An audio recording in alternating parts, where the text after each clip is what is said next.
The Wave troubleshooters have spent a lot of time documenting the effects of drug-related crime on neighborhoods. But what about businesses? Trying to run a business while criminals are running drug rings all around you has become impossible for some. Tonight, I go undercover to investigate their challenges in my latest Troubleshooter exclusive. Something about a handwritten letter these days that gets your attention. Every one of the 9 pages in this one reads like a modern tragedy. It's from third-generation owners of a 68-year-old business on West Market Street, complaining about drug dealing from specific houses, at the bus stop and on the corner, shootings, overdose deaths, druggies passed out on lawns, burned down, torn up houses. A war here, watching them kill each other. They wrote this letter because all the crime is swallowing them up. Stole our furnace and air conditioner, electric box, gutters, backyard gate, smashed out the front door and 4 front windows and back door. They asked me to ride down to West Market between 25th and 26th Streets, park and watch all the zombies and dealings. So I did. It didn't take long to realize it was the most accurate letter I've ever received. This guy walks into one of the alleged drugs and guns houses from the letter. When he comes out, he appears to have a silver gun wrapped up in a plastic bag.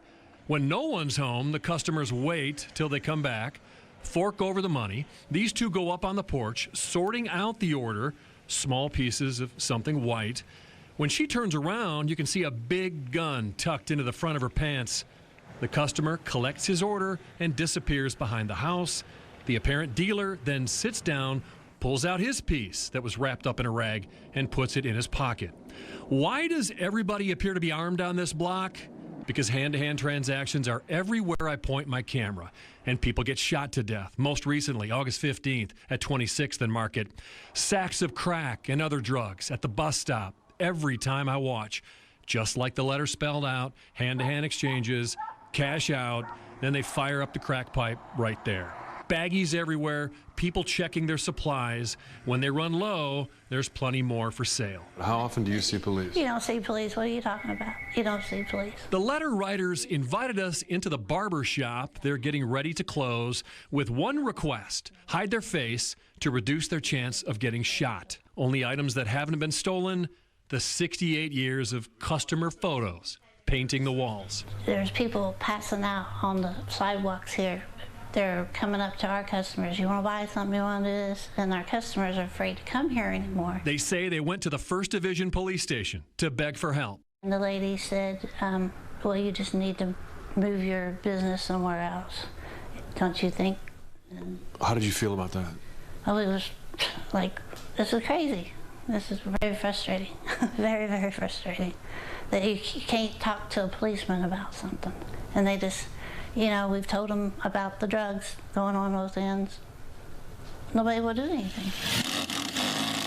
We used to have a lot of businesses over here. Nobody knows the effect of crime on running a business like the guy who runs this Subway shop just off Broadway. So we're the only one left over here.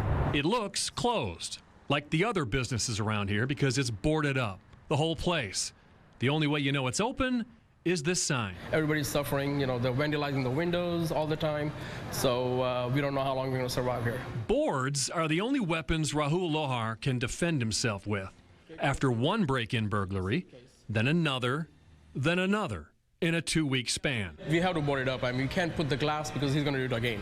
So outrageous, as our reporter was editing his prediction into a story about the crime spree, he got hit a 4th time.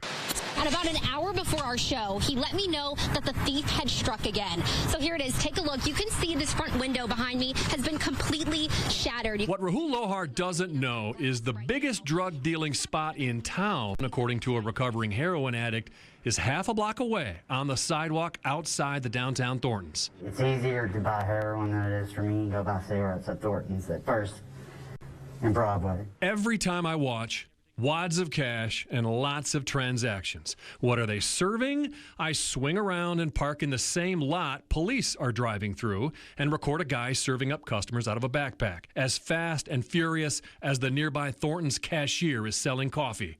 often a white substance tied off in a corner of a baggie. One buyer tests what's packaged in this small plastic square, then a happy show of customer satisfaction.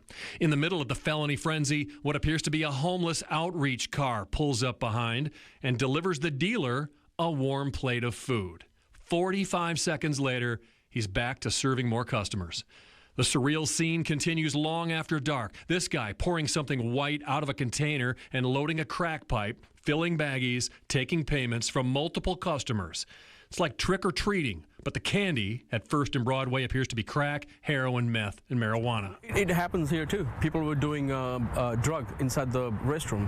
One guy comes in, put all the drugs in there. Second guy comes in, and which we didn't know that. In your restroom? In the restroom. So we started shutting the restroom down. When police finally bust his burglar, they found he'd done the same thing at other businesses. He pleaded not guilty, and his case has been waived to the grand jury. Back at the barber shop on West Market, they just noticed a problem with the only part of the building not ravaged by criminals. We had the leak. Water was, So your roof is leaking. yeah, and we was like, well, what's going on? And we called them and they went up there and they said, you got bullet holes up there. I'm like, what? When your roof leaks at 26th and Market, it's probably not the shingles. Which gun it came from is harder to determine.